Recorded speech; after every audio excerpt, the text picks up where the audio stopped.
Hi everyone, it's me, Sandy Cruz of Sandy K Nutrition, Health and Lifestyle Queen. For years now, I've been bringing to you conversations about wellness from experts from all over the world. Whether it be suggestions in how you can age better, biohacking, alternative wellness, these are conversations to help you live your best life. I want to live a long, healthy, and vibrant life. Never mind all those stigmas that as we reach midlife and beyond, we're just going to shrivel up and die with some horrible disease.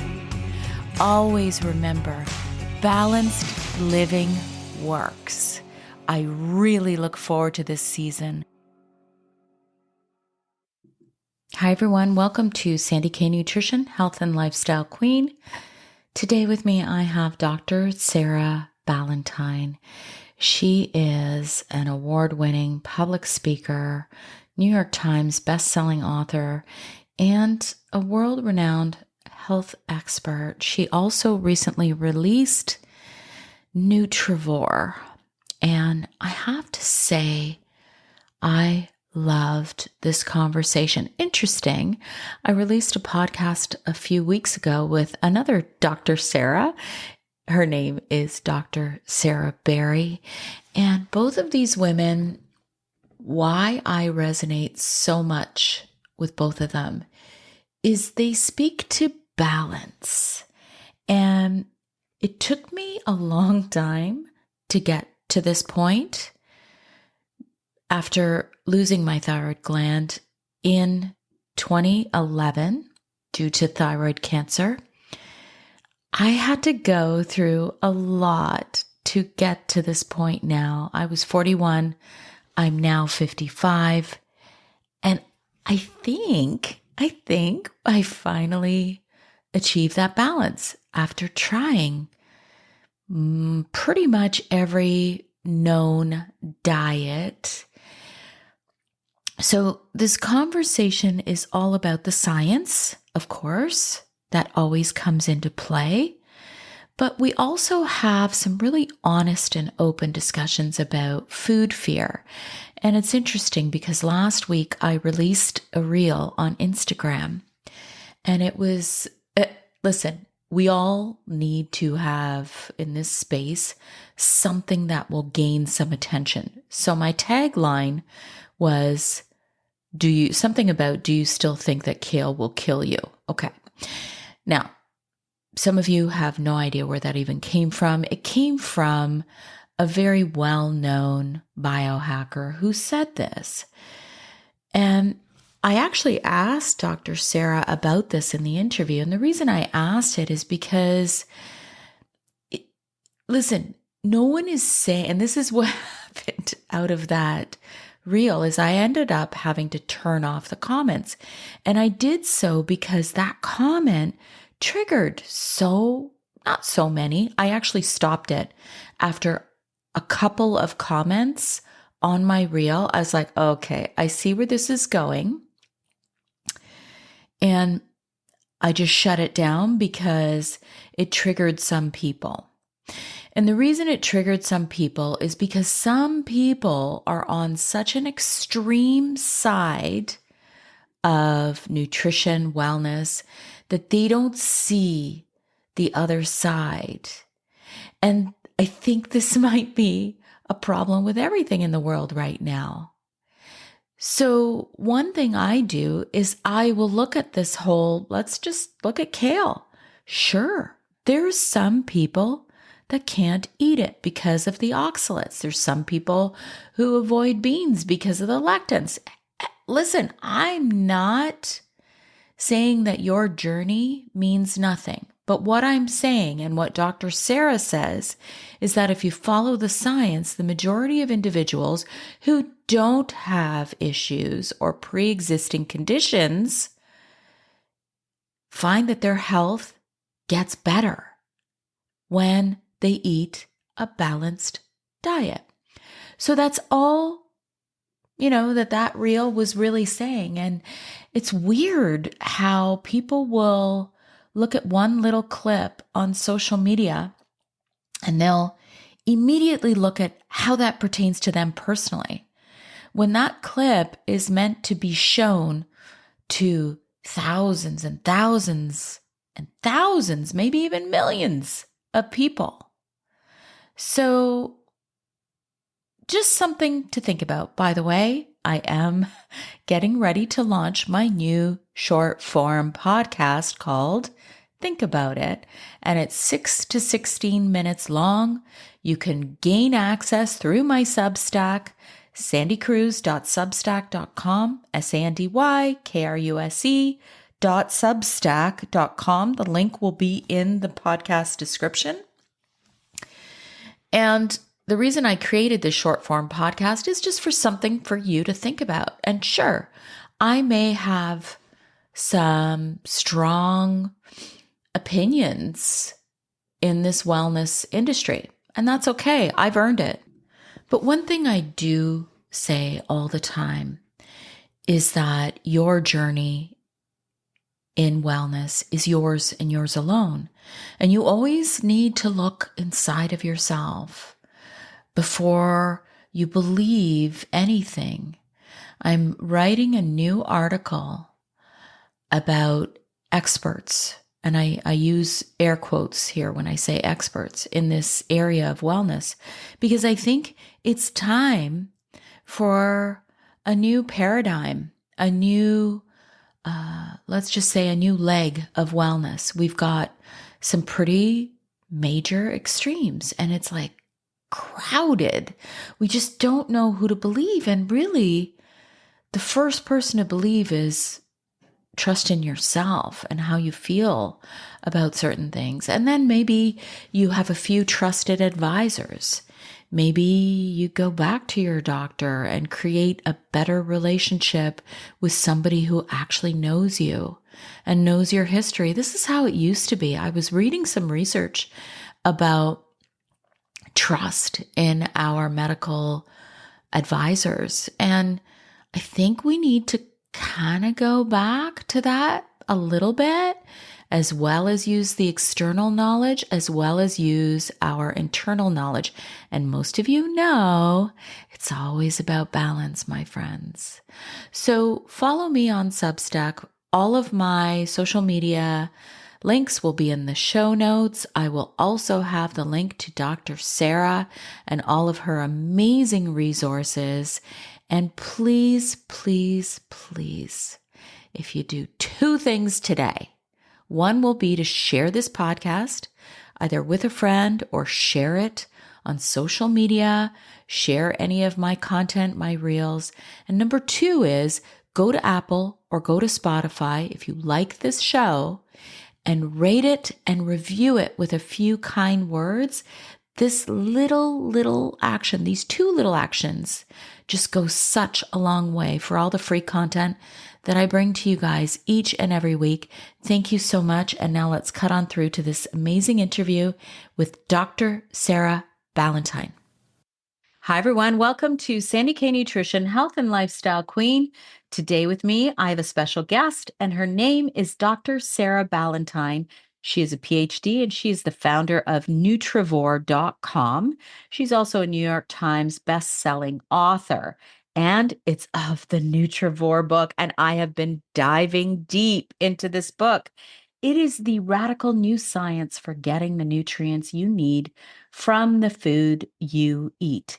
She creates educational resources to help people improve their day-to-day diet and lifestyle choices, empowered and informed by the most current evidence-based scientific research. With Nutrivore, Dr. Sarah has created a positive and inclusive approach to dietary guidance based on science and devoid of dogma, using nutrient density and sufficiency as its basic principles. Nourishment, not judgment. And today we're going to talk about how we can eat to support longevity and health span, which we all know we want health span over just longevity.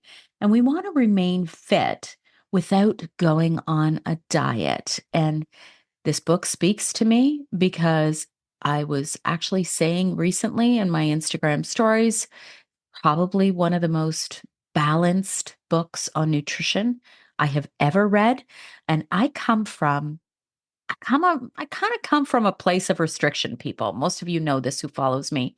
Um, I've had some ups and downs, and I've kind of seen the path to balance. I even have a t-shirt that I made. It's all about the balance. And Dr. Sarah, I love what you're doing, and I'm just so excited for this conversation. I welcome you. Oh, thank you so much for having me. And I'm excited too. So, of course, I have to ask you your background. Why so passionate in this field? So, my professional journey I consider myself a science communicator in health and nutrition topics. You can't kind of separate that professional drive to this career from from my personal experiences. They really kind of fed into each other. So I grew up a really sickly kid. I had strep throat 10 times a year. I had, mono for 6 months when I was 7. I had symptoms of hypothyroidism that started with puberty and wasn't diagnosed with Hashimoto's thyroiditis until I was 37. I started struggling with my weight. I was obese by the time I was 14. And one of the things that sort of happened was, I mean, first of all, being exhausted all the time kind of kept me out of trouble. So there's a piece of this that probably helped me succeed in school because I went to bed at 8:30 at night because I couldn't stay awake anymore. So there was no sneaking out of the house for me. So there's a piece of growing up with undiagnosed autoimmune disease that I'm very grateful for because I think it taught me a lot of skills that I rely on today. That sort of like pushing through and staying focused. Sort of learned through feeling crummy and sort of still working really hard through feeling physically terrible. Um, that's kind of translated into an extreme work ethic today. Um, but yeah, I went to school for medical biophysics as my PhD. I did medical research, and I was all the while collecting diagnoses like some other people collect purses, which Oh, I would argue is much more fun than collecting new long medical terms to apply to myself. And I was struggling. I was very overweight um, and had everything. Like just it was just this laundry list of things that I was struggling with. And so when my first daughter was born, I decided I can't balance this. I can't do this like academic career in medical research and be an engaged mom to a colicky baby. I'm not healthy enough. Um, I was exhausted all the time. And when you just, throw on all of the challenges of new motherhood on top of it, I wasn't healthy enough to do both. So I ended up taking time off of my academic career. And that was an interesting double-edged sword because it gave me the space to start working on some diet and lifestyle changes that made a really big difference in my own health. But at the time, I was also um, having battled weight issues for such a large portion of my life. I was very susceptible to diet culture messaging and to food fear and restrictive dieting. And so my entry into the wellness community was through restrictive dieting. Like that is how I developed a platform. That's how I became a prominent voice in the wellness community was through promoting restrictive dieting. And kind of what brought me back to a evidence-based approach was hitting that wall in terms of health again. Um, the really uncomfortable realization that I thought I had healed from an eating disorder I developed in my teens, but really I had just traded it for a different eating disorder, and a learned one at that, right? I had learned all of this fear around food um, that I couldn't find the scientific rationale for. And so as I was um, working on actually a book on the gut microbiome and learning about what foods and nutrients and hormones and lifestyle factors are really important for affecting the composition of the gut microbiome, I started to like be challenged with paper after paper that was like, hey, here's this food that you're scared of that you are not eating, yeah, as part of your restrictive diet. That's really, really important for gut microbiome, diversity, composition, metabolic activity. And I realized that I had bought into a lot of misinformation, a lot of pseudoscience, that I had learned some incorrect ways of thinking about foods from other scientists, other doctors who I trusted. And that caused a big shift in how I think, right? There was a little bit of a feeling of being gullible, I think. Um, and then I decided that this was a really important uh, learning experience, right? Because there's so much misinformation about nutrition online, probably more misinformation than there is good information.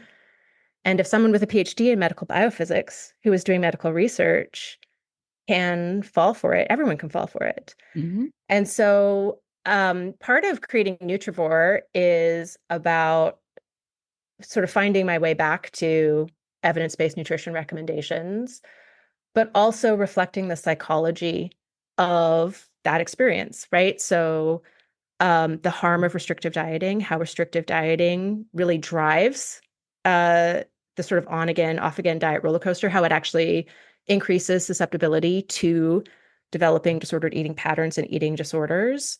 And it doesn't actually help us form lifelong eating habits.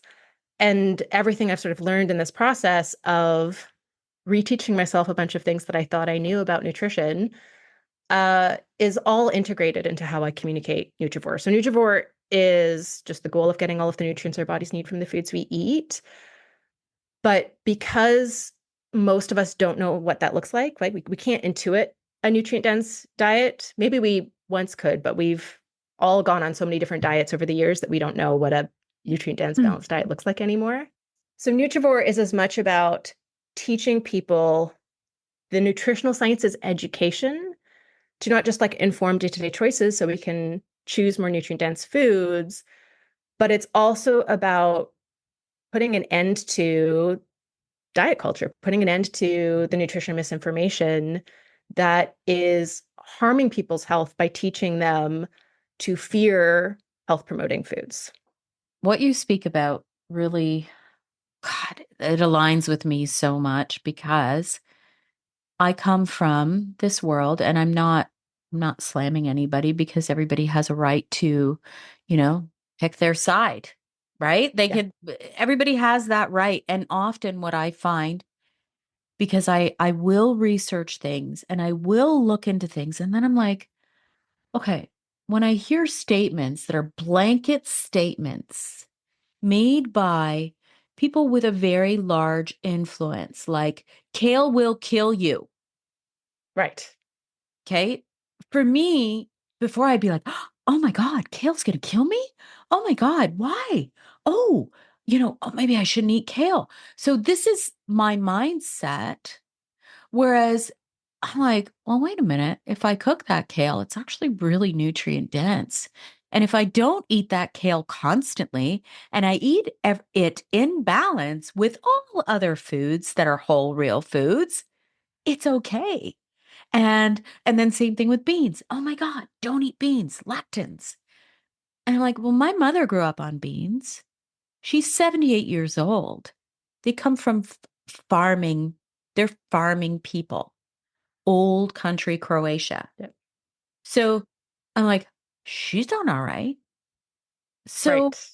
you know what I'm saying? So I have really stepped away from a lot of those blanket statements. I have made those errors myself where I'm like, you know, oh, I'm keto. I'm all about the keto. And then I realized that it was such deprivation that I started baking every single day, Sarah, with these non-caloric sweeteners that were literally twisting my gut into knots. And there goes that balance again. Yeah.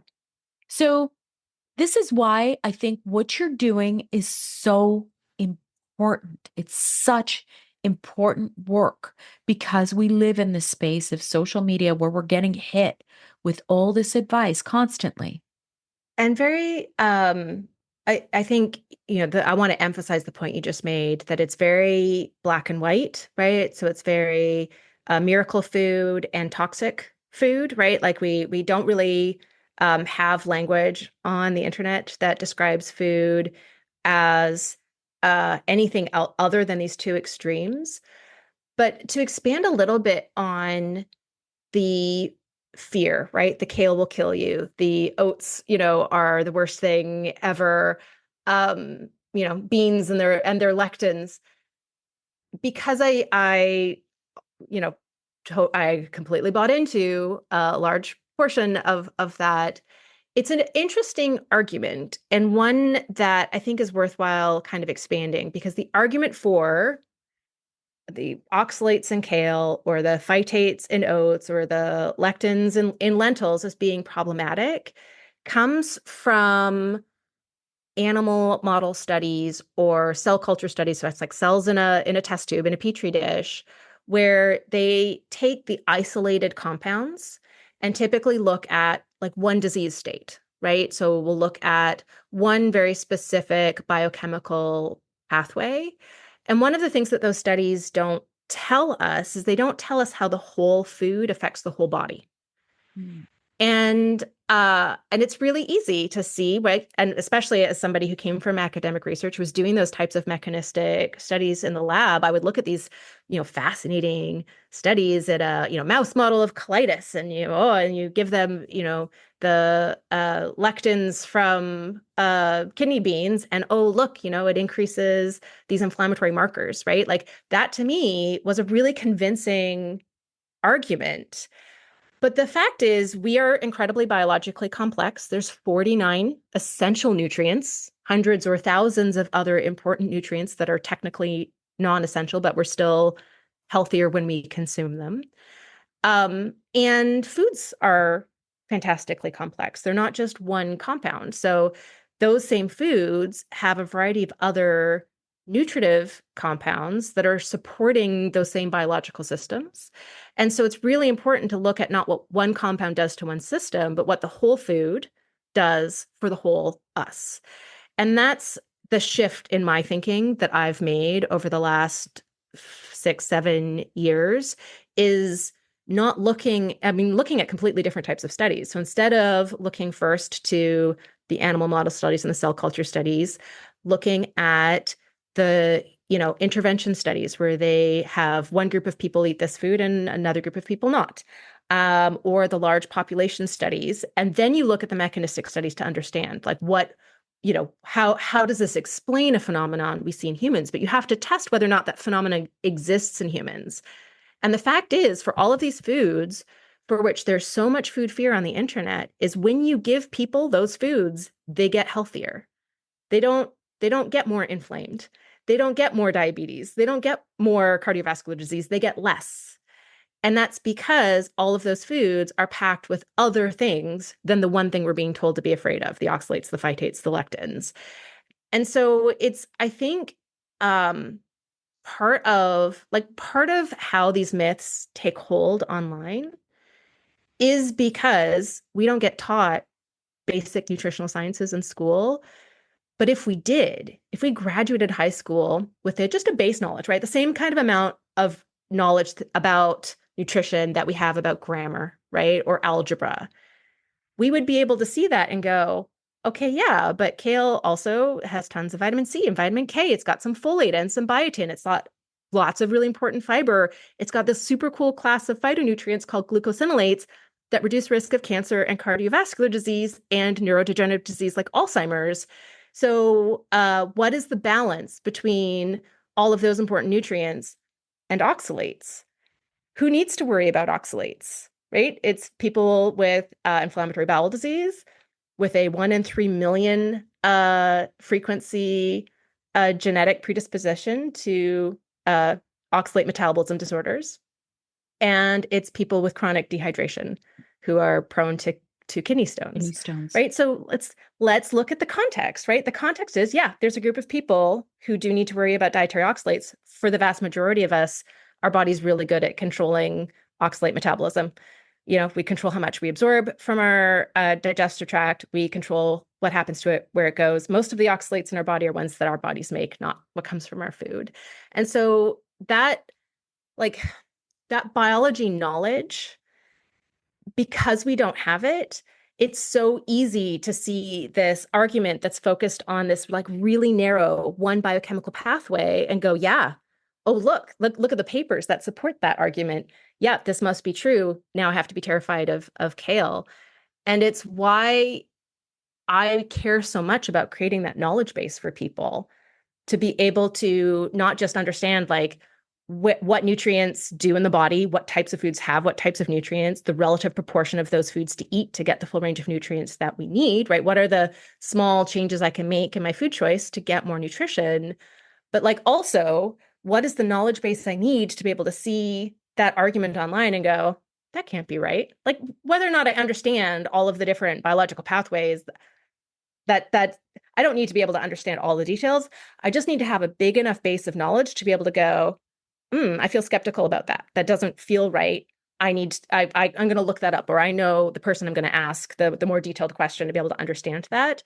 Because right now, most people don't have that depth of knowledge to be able to say, okay, but most of the oxalates in your body are the ones that you make, right?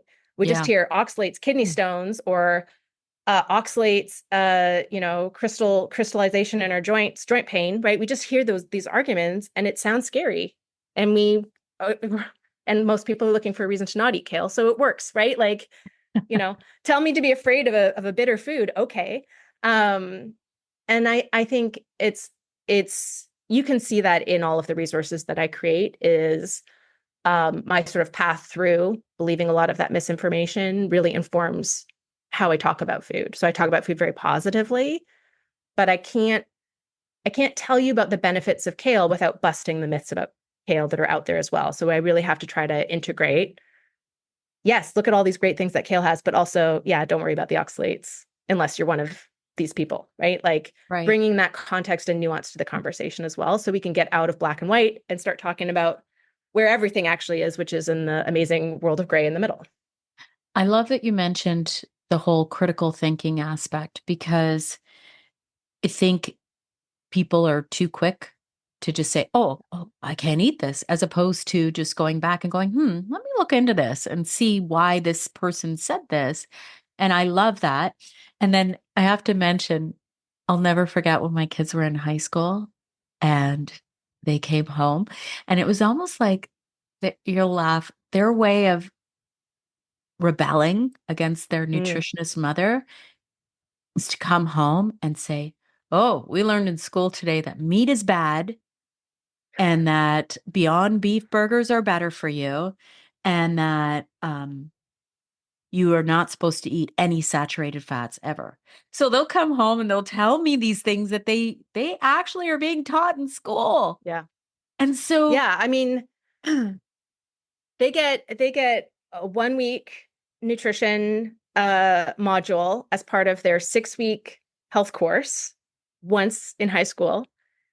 And yeah, I don't think that they're taught, they're still taught moralization of food, right? They're still taught this food good, that food bad. And that's not how diets work. That's not how nutrition works, right? So there's no such thing as a bad food. There's such thing as too much of a specific food, right? yeah, But we have to understand the composition of the whole diet and what is the role that that food plays in the whole diet, and that requires thinking about foods in a more complex way. So thinking about foods, I think about foods as giving us one of three things. So one is energy, right? So calories, protein, carbohydrates, fats, right? So the energy that we need, right? We have all these chemical reactions that are required in our body for our bodies to do things that wouldn't happen if you just put all the chemicals in a bowl together, right? So if you just put those chemicals in a bowl, that chemical reaction won't happen. In order to make that chemical reaction happen in our bodies, we need enzymes to put those chemicals together and make that chemical reaction happen. And that necessarily requires energy. So we put energy into the system to make these chemical reactions happen that are chemical reactions that need to happen for us to be us. So energy is still really important. We don't want to just be like, oh, calories bad. The other thing is nutrients, right? So vitamins, minerals, essential amino acids, essential fatty acids, phytonutrients like polyphenols. So these are building blocks. So they're all of the things that make us us, but they're also those chemicals, right? They're the raw materials that go into those chemical reactions. They're also what the enzymes are made of, right? That are making the chemical reaction happen. They're cofactors, right? That might be also required for that chemical reaction. So energy for the chemical reactions, the raw materials for the chemical reactions, and then something that's not at all related to that at all, which is experience, joy, right? Yeah. It is the psychology of eating rather than the physiology of eating. As humans, we celebrate with food. We nurture other people with food. We nurture ourselves with food. We find comfort in food. We find solace in food. We find friendship sometimes in food, right? We bond over food. We mourn with food. Um, we find community with food. And that is something that is missing from every healthy diet conversation, which is that food has this other role to play in the human experience that is not just energy and nutrients. And some foods have all three, right? Some foods have energy, nutrients, and supply us with important experience, joy, right? Flavor, taste. And some foods have two or one, right? Out Yeah. of those three things. But I think that it's really important when we're talking about long-term health outcomes, right? So reducing your risk of cardiovascular disease, type 2 diabetes, Alzheimer's disease, chronic kidney disease, osteoporosis, osteoarthritis, right? Increasing health span, right? So we have those healthy years for the rest of our lives, right? If we're talking about that being the goal, we want to be getting all of those nutrients, right? All of those raw materials that we need to be able to support all of our biological systems. We want to be getting enough energy for those systems to be able to do their work without exceeding our energy requirements. But if we're not enjoying the experience of that diet, if we're not enjoying the flavor of our foods, if we're not still getting comfort and solace and joy and laughter and celebration from the foods that we're eating, we're not going to be able to stick with those healthy eating patterns, right? It doesn't matter how healthy a diet I craft for you.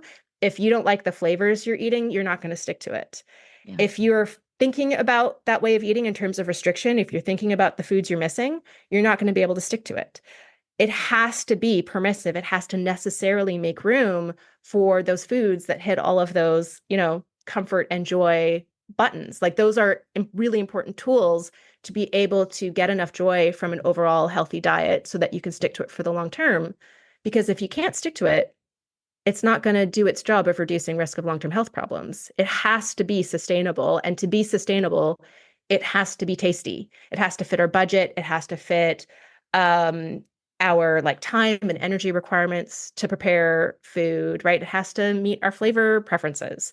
And so that is has to be as much part of the conversation about how to make healthy eating a lifelong healthy habit as much as why, kale is good and why we don't need to be afraid of oats, right? Like it also has to be you're allowed to eat tasty foods. I think that's the worst Yeah. message from diet culture is that somehow if you're liking it, it doesn't count, right? Like that's the earliest thing I can remember about diet. It's like plain carrot and celery sticks, right? You're not allowed to dip it because that dip has, I'm old enough that my introduction to diet culture was still like the low-fat craze of the 70s and 80s. So back then, it's like, oh, ranch dressing, just terrible, right? Like that was kind of the prevailing message. Yeah, I think it's a really important tool for sustainable nutrition to give ourselves permission to both prepare foods in a way that we enjoy, but also make room for foods that don't necessarily have a ton of nutrition, but are the foods that um, give us joy. Yeah. I love that. I think you'll love this story. When my husband and I, we were in Split just a couple weeks ago, Croatia. The waitress came to us. This was our first night in Split. And she said, and I said, okay, well, we'll have the fish because when you're on the Adriatic coast, Yeah. you want fish, right? So she asked us, okay, do you have a big appetite, medium, what size of fish? You get to pick your fish. She comes with the tray and she starts talking. She tells us a story as she's cutting up the fish in front of us. And she's telling Wow. us it was so beautiful. And there was vegetables. Excuse me. There were vegetables. There were potatoes. And there was this beautiful fish. She's telling us this story. And my husband and I were so engaged. And that was the most beautiful meal. It tasted incredible. The energy around that meal and her storytelling of when she was a child growing up along the Adriatic and she would help her father with fishing. And so this is where that joy comes in. And honestly, I think all that energy surrounding that meal made it so nourishing Yeah. for us and memorable. And I didn't care about the calories. And I didn't Yeah. care about, oh, what was on it or how was it cooked?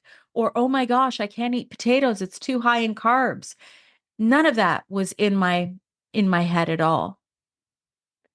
There was an interesting study done a few years ago where they had, I think, 5 or 6 different college cafeterias where they went in and they tested 3 different conditions for vegetable dishes. So one was like a really neutral description, right? Green beans. Second was a health focused description, right? Healthy green beans, right? Health promoting, whatever, green beans. And the third was a description focused on the flavor, right? Szechuan green beans with roasted garlic. Mm. The green beans were prepared the same way each time. But when they gave a description that was focused on flavor, and they tried this with a bunch of different vegetable dishes, people served themselves larger portions of this veg. That's kind of not a surprise, right? Like, oh, that's going to be tastier. I'm going to give myself more. But what they also showed was that people ate more. So there, we've got some interesting psychology where when we prime ourselves for this is going to be a great flavor experience, oh, that these green beans sound like they're going to be so good. They are better, right? We do like them more. We do eat more of them. And I think that when we're looking at making diet changes, whether that's getting over food fear to expand our diet, maybe from something that we've been restricting unnecessarily. There's obviously Yeah. restriction for medical reasons. That's a different bucket. But restricting something that we don't need to because we've been taught food fear about that food on the internet, or whether we're looking to like change the patterns, right? So I'm used to eating a meal that's like meat and potatoes. Now I'm trying to figure out how to add vegetables to that meal, right? And it's not my normal eating pattern. I grew up eating meat and potatoes. Now I'm trying to eat meat, potatoes, and vegetables. And this feels hard, right? I'm not used to cooking these. I'm not used to eating them. They feel really intimidating.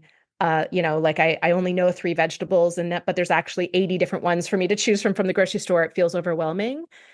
I think leveraging that psychology, the storytelling, I mean, just like watching the colors, right, of the vegetables being prepared.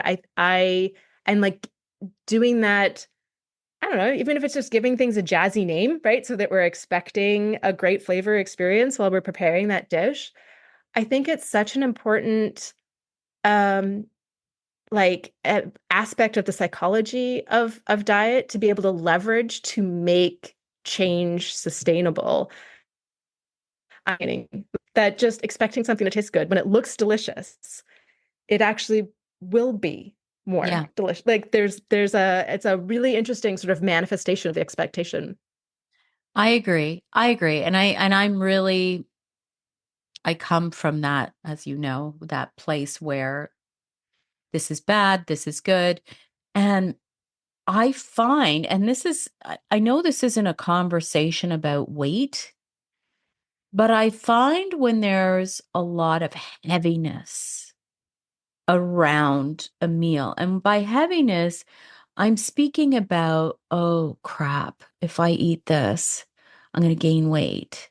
Or if I eat this, and I know you could probably relate to what I'm speaking Oh, of because yeah. I've been there. I've I been there do. 3 times actually. Yeah. And I've had to lose, yeah, I've had to lose 100 pounds or more 3 times. So, yes, I've been there many times. So it's interesting because I am very much always about N of one. How does this affect me? How does this? And when I'm in that mindset, I gain weight, Sarah. I gain weight. When I start, it's like that spiraling in my brain like, oh my Mm. God, I put on some weight. And oh my God, I'm worried about eating this. And then I'm like, crap, like I just keep gaining. So I think, there's many aspects to eating healthy. It's that Yeah, psychological, it's that not having that fear around the food, it's eating a variety of different foods to yeah. support our wellness. So I don't know. I just think there's got to be some change. Yeah, so to again sort of expand on what you just said, I think that we're typically sold diets as weight loss solutions, right? That's how most diets are structured. That's the promise of them. That is, we're constantly being bombarded by society, being told we're supposed to look a certain way, and that if we don't, it's because of some kind of character flaw, right? I'm not disciplined enough. I'm not strong enough. I don't have enough willpower to be able to do this thing. And the fact is that weight loss diets doom you to failure, right? Like they're designed for you to fail. That's what the entire $140 billion a year diet and weight loss industry um, requires, right? Like uh, that industry can only exist because you will fail and you will think that it's your fault, right? You will think that you were the problem, not that the diet was the problem. And there's a couple of things happening there. So one, exactly what you were just talking about, which is just measuring, monitoring, right? Just counting calories or whatever else you're being told to count increases the stress response. And that stress response impacts digestion efficacy. It impacts our satiety, our hunger hormones, our cravings, our ability to like it literally affects our food choice, right? Like it'll make us more drawn to junk food, less drawn to things like fruits and vegetables. So there's a piece of it that's just like the stress response. Then there's the psychology piece of restrictive dieting. So when you have that like black and white thinking when it comes to food. This food is good. This food is bad. When you have a selection of foods that you are reducing or avoiding completely, that increases food fixation, food obsession. It increases cravings. It makes us more susceptible to emotional eating, and it increases our chances of developing eating disorders. And what happens is you've got this one side, right, where the cravings are getting worse and worse. And then because most of these diets are focused on weight loss and not health, doesn't mean you can't get healthy on these diets, but healthy and thin are not the same. It's not the same words. They mean different things. And often we're trading health for weight loss, not gaining health because of weight loss, right?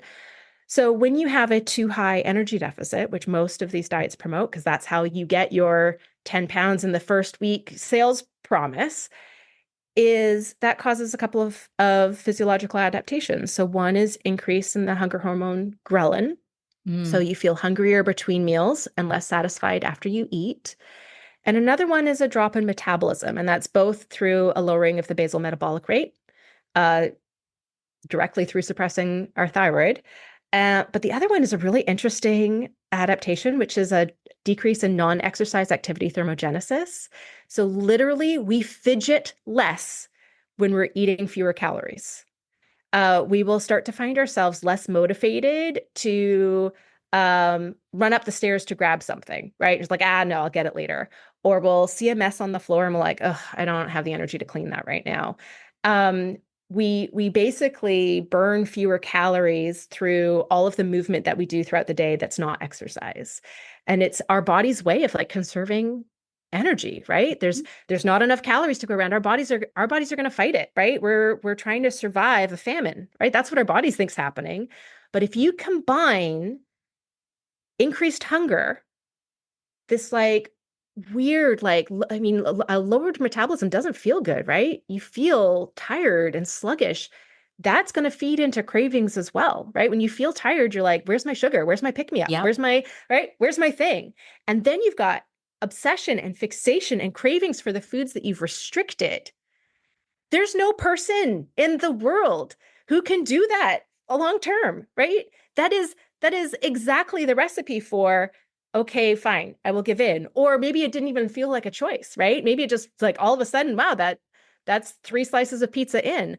Maybe it's I'm traveling or something extra stressful happened, right? And we triggered that emotional eating.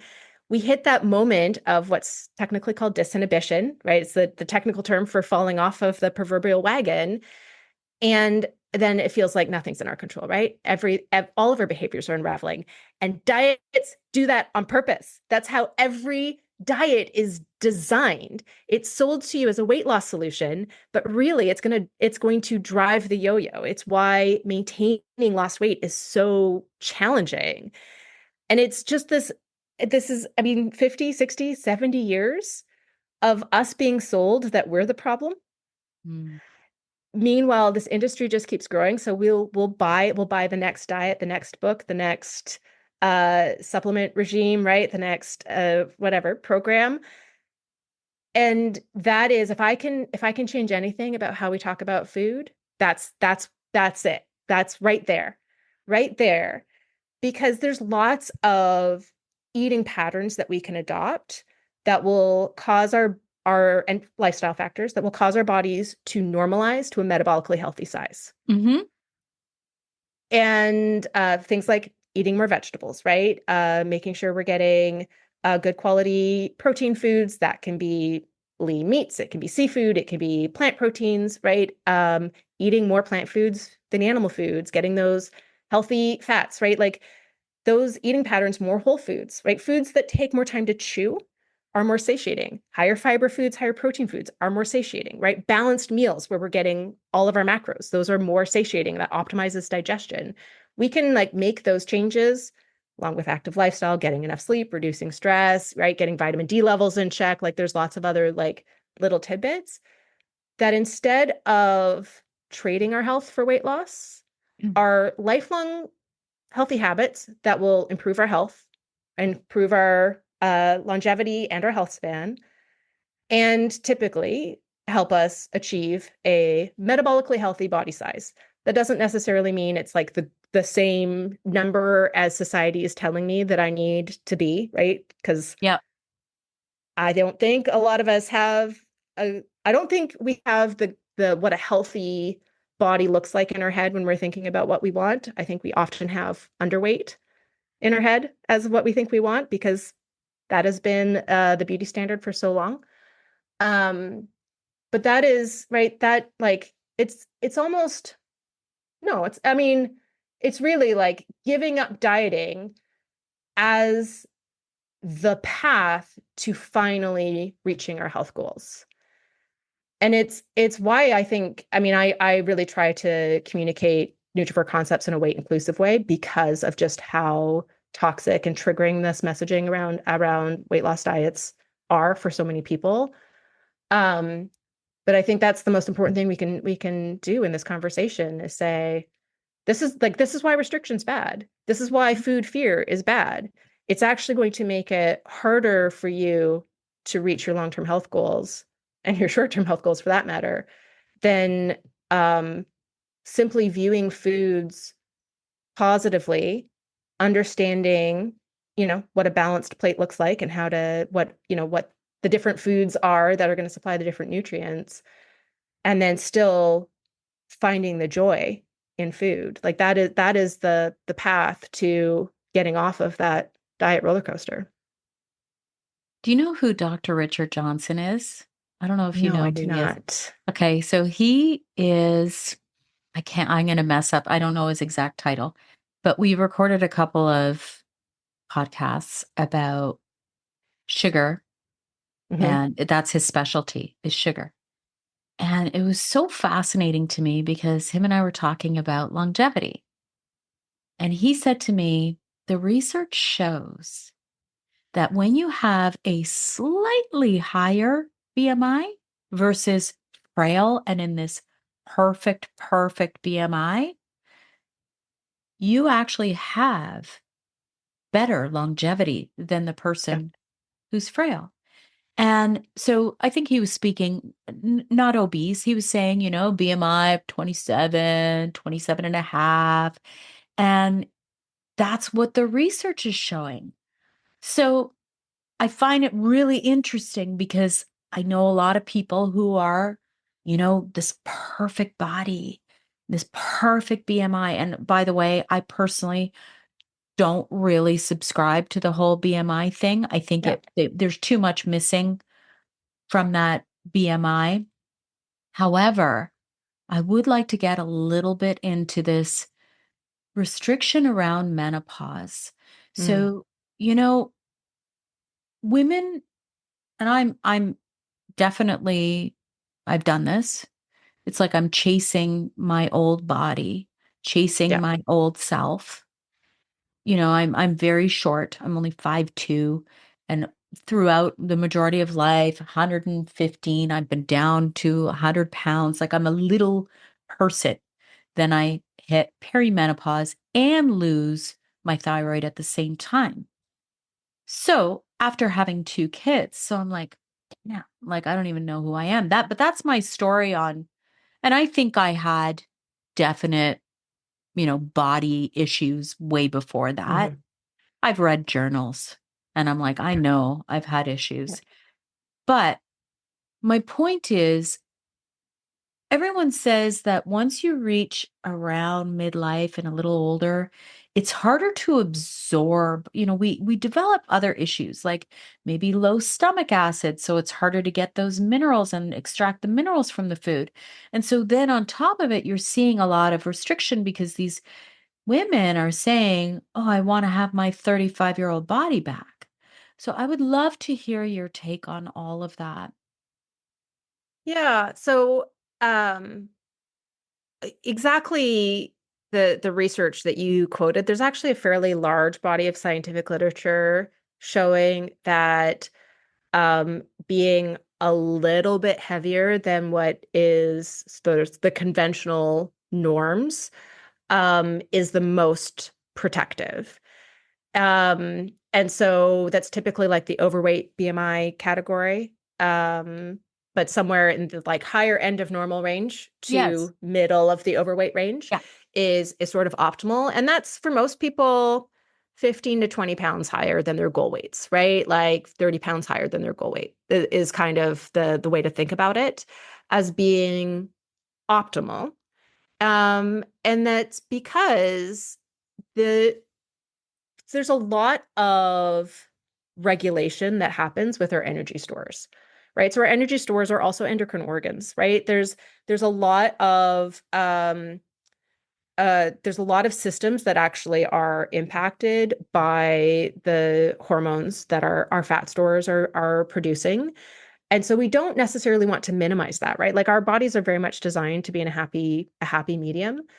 And there's some really interesting research showing that, especially for menopausal females, that being a little bit heavier reduces risk of cancer, which is fascinating and also, I think, very interesting.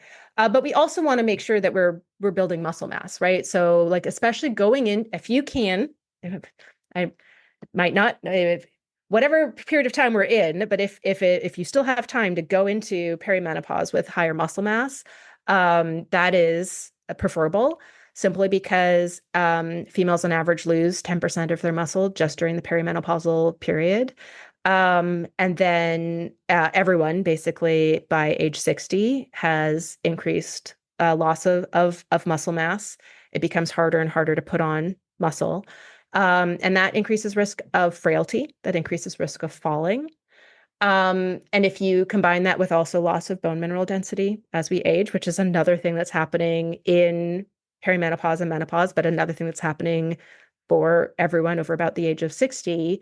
So if you've got the lower muscle, lower bone, and you've got, right, you're developing balance challenges, right? If that is increasing the chances of falling and breaking a hip is the big like concern, right? That is dramatically erodes quality of life, shortens lifespan, and also is a huge financial burden for people. The nutrients that are really important for preventing all of that, protein is the most important nutrient for maintaining muscle mass. Um, Vitamin D, making sure vitamin D levels are tested, and if they're not normal, either finding the food sources of vitamin D, there's not a ton of them. So supplementing is probably what most people are going to need to do to get their vitamin D levels in the normal range. Vitamin K is really important for how our bodies use calcium and where it goes. And then calcium is going to be really important here as well.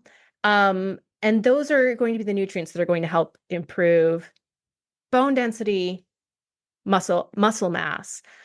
The bigger question here is when you are reaching for a body ideal in this period of time, when it's already hard to put on muscle, when maintaining muscle is one of the most important things that we can do to maintain quality of life as we age.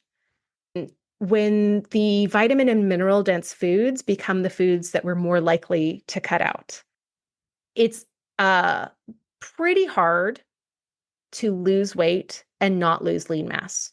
Mm-hmm. Typically, when you're losing weight, you're losing both fat mass and lean mass.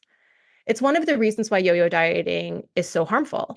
Um, there's a bunch of studies also that show that people who have gone through, they technically call them weight regain cycles, but it's the technical term for the yo-yo, that they have higher health risks than if they had simply stayed obese, for example.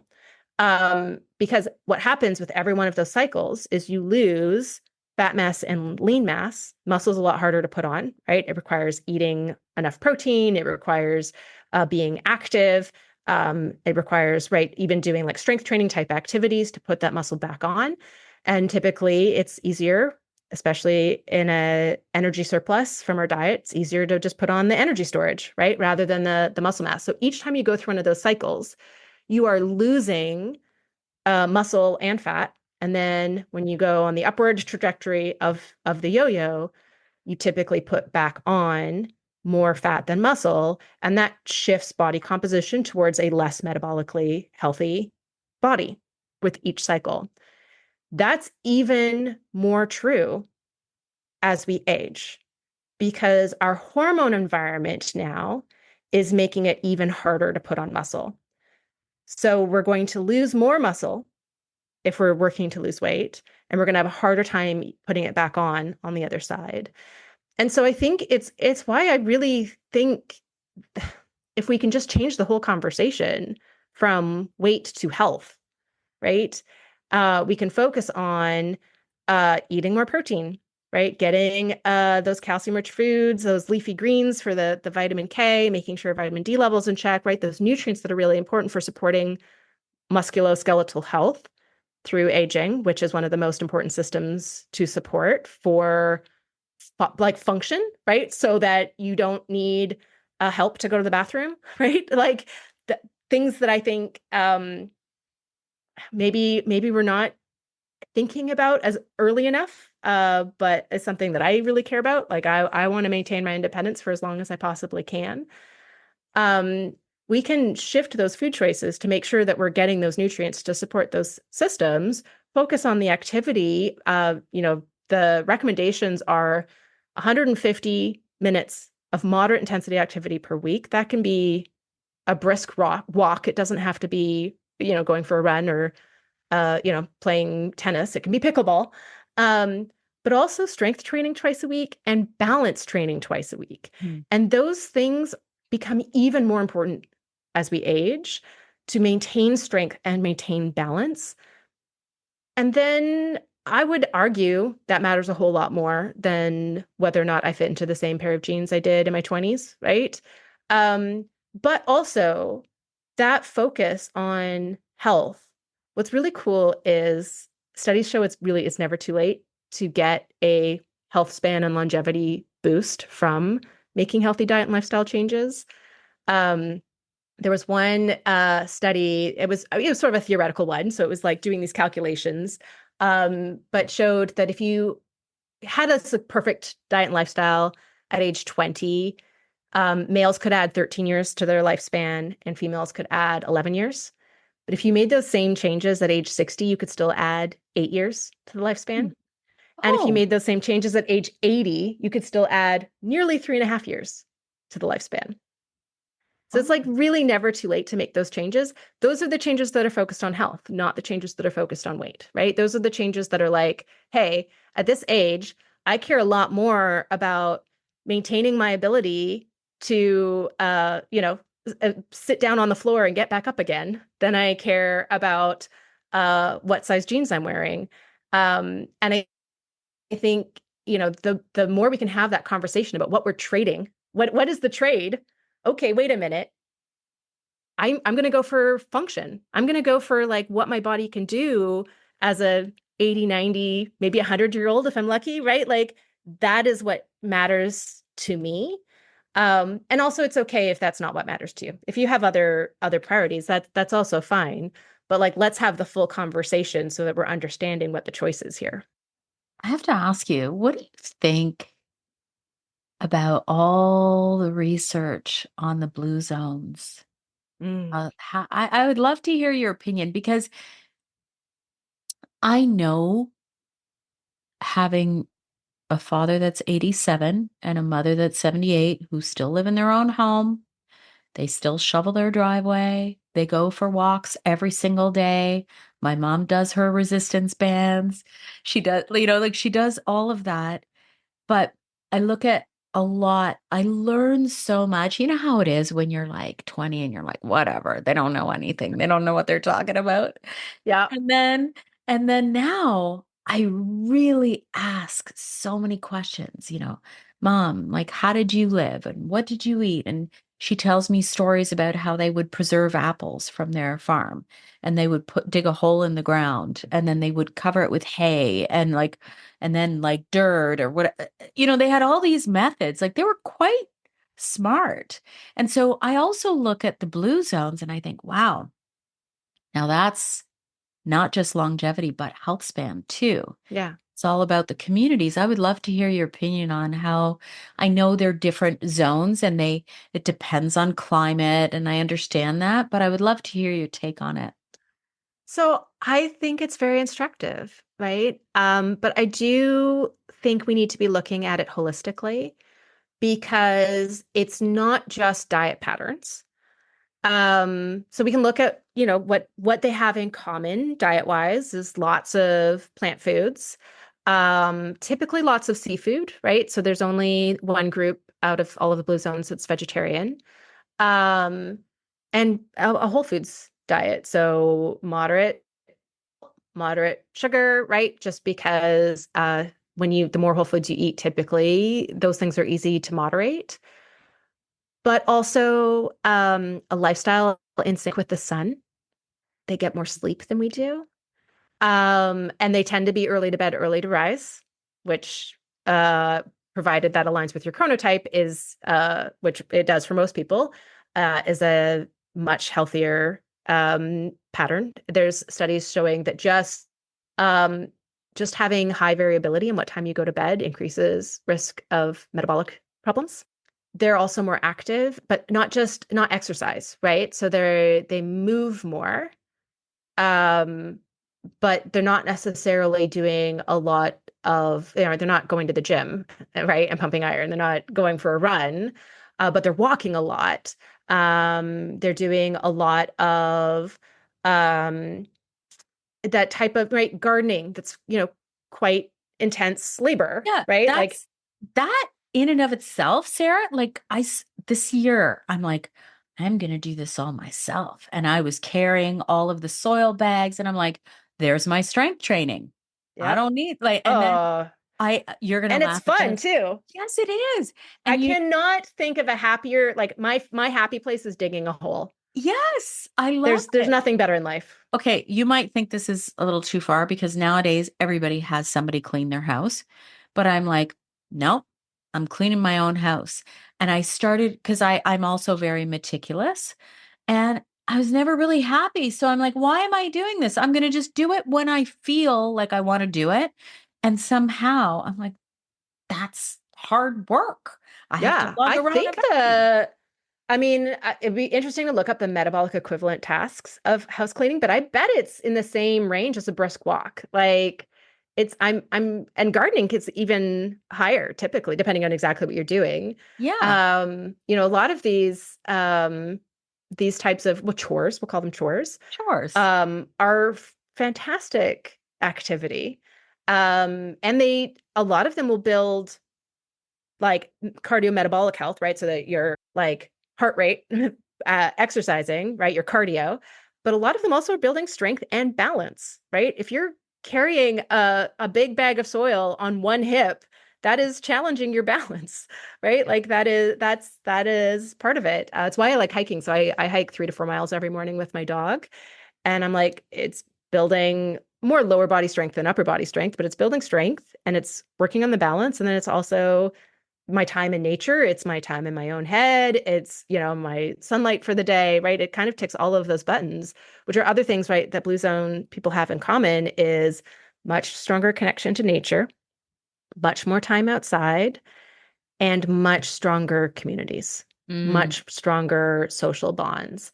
And I think, um, I think there's a lot of simplification of blue zones as, oh, well, this just means eat a plant-based diet. Um, no. Again, I'm more plant forward than plant-based. Yeah. I'm a fan of omnivorous diets. And again, only one of the blue zones is actually vegetarian. Um, uh, but I think, it's important to look at the entire societal structure and how all of those things support health, and recognize genetics is still going to be part of the equation, right? There's so much that affects our health that we don't have control over, right? Diet plus lifestyle plus health related behaviors accounts for 40 to 50% of health outcomes. I think that's worthwhile. I'm going to do those things, right? That sounds 40 to 50% is great, but there's so much that's outside of our control. And I think it's one of the other like really harmful messages from diet culture is just cut out these three foods, right? Just do this thing and it will cure you. It'll fix list, 50 different health problems. And it maybe it, I mean, yes, diet changes can make a huge difference to a lot of health challenges, but it's not going to be a guarantee. And it's this sort of like health is your personal responsibility message that it is ignoring the other 50 to 60% of things that are affecting our health that we don't have control over. Mm. And I think, as somebody who came through restrictive dieting and came through it from a health perspective and from that sort of like health promise place, it's easy to feel defeated when you make a lot of changes that feel really hard and you don't have that whatever was the thing that you were promised. And I think it's like another part of that conversation when we're talking about health versus weight. We're talking about uh, the value of a positive permissive approach over a restrictive one, right? I think the other piece of that is understanding that you can do everything right and still have health problems and still have something Yep. terrible to go through health wise. And that doesn't make it your fault. There chance is part of the equation. There's a part of what happens to us health wise that is just a roll of the dice. And I don't say that to be defeatist. I say that so that we can be empowered to set realistic expectations and look at diet and lifestyle changes from the perspective of long-term health outcomes and setting ourselves up for success in making those healthy habits, right? Because if we look at it uh, as the goal is to make this a way of life, to make it so that this is easy, this is automatic, this is just the way I do it. I have figured out how to fit all of these healthy choices in my day-to-day life and enjoy the foods I'm eating.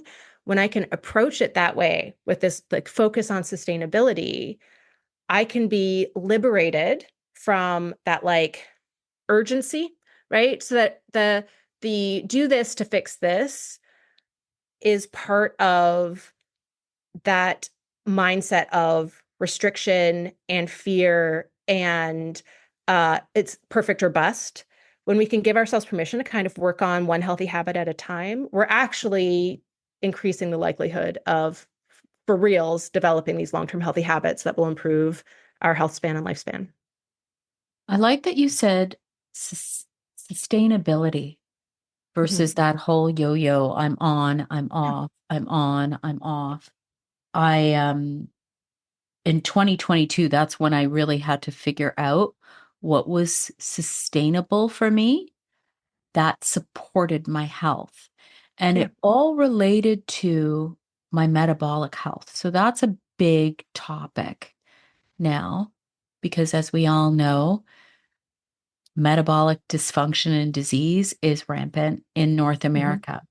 So I have to ask you, with the Nutrivore way, how can we support healthy blood sugars and a healthy metabolic body?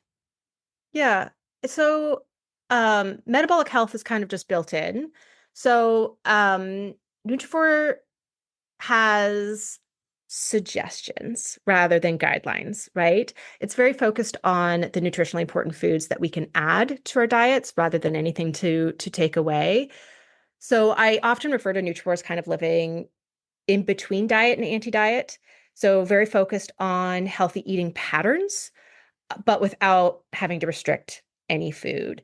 So within those healthy eating patterns, the easiest way to meet our nutritional needs is to choose more whole foods, is to eat lots of fruits and vegetables, which are really important for metabolic health, is to get a few servings of seafood per week, provided, we're not allergic and that aligns with our other dietary priorities.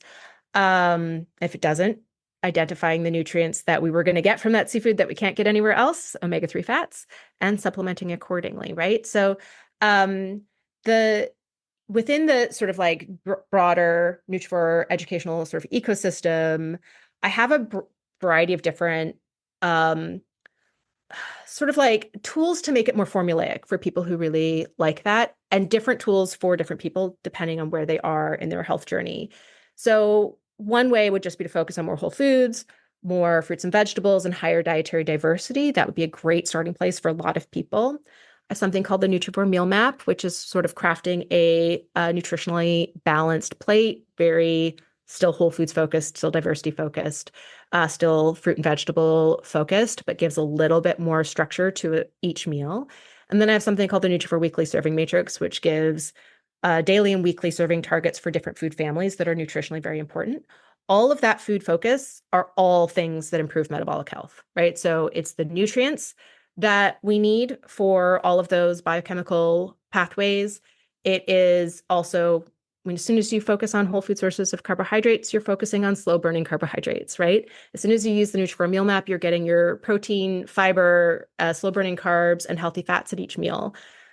Using the Nutrivore Meal Map, you are getting those foods that have been shown to reduce risk of type 2 diabetes, obesity, cardiovascular disease. So without having to like get really into counting anything or um, getting obsessive about like what foods I'm eating, all of that is part of the like nutritional sciences like base knowledge that goes into all of the practical resources that I've created. So it's all built in. Reducing cancer risk is built in. Reducing risk of Alzheimer's disease is built in, and it's because it's the same foods, it's the same nutrients that are required for neurological health, as cardiovascular health, as metabolic health, as skeletal health, muscular health, right? Our detoxification systems, digestion, kidneys, right? All of those systems require kind of the same collection of nutrients. So as soon as we focus on those nutrients, we're giving every system what it needs to operate to its best capacity. And so it's the same foods over and over again. You'll see a lot of overlap with how blue zones eat.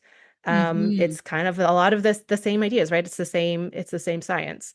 So yeah, I think eating for metabolic health is not hard, but most of us don't know how. Right. And that is, again, the both the structure, but also like the education that I'm creating with Nutrivore.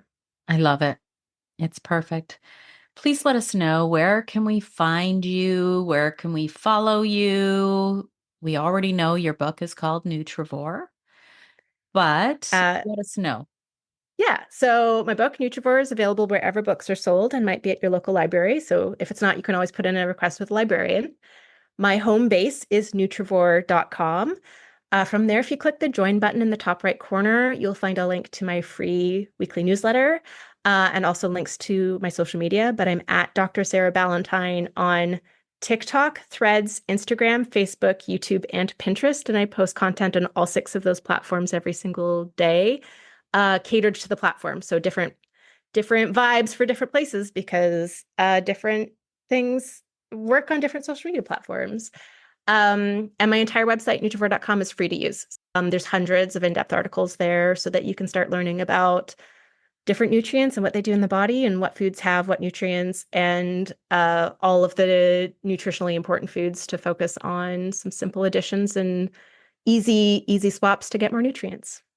That's amazing. Thank you so much, Sarah. It's such a pleasure having this chat with you today. Thank you. I really enjoyed this. I hope you enjoyed this episode. Be sure to share it with someone you know might benefit. And always remember, when you rate, review, subscribe, you help to support my content and help me to keep going and bringing these conversations to you each and every week. Join me next week for a new topic, new guest, new exciting conversations to help you live your best life.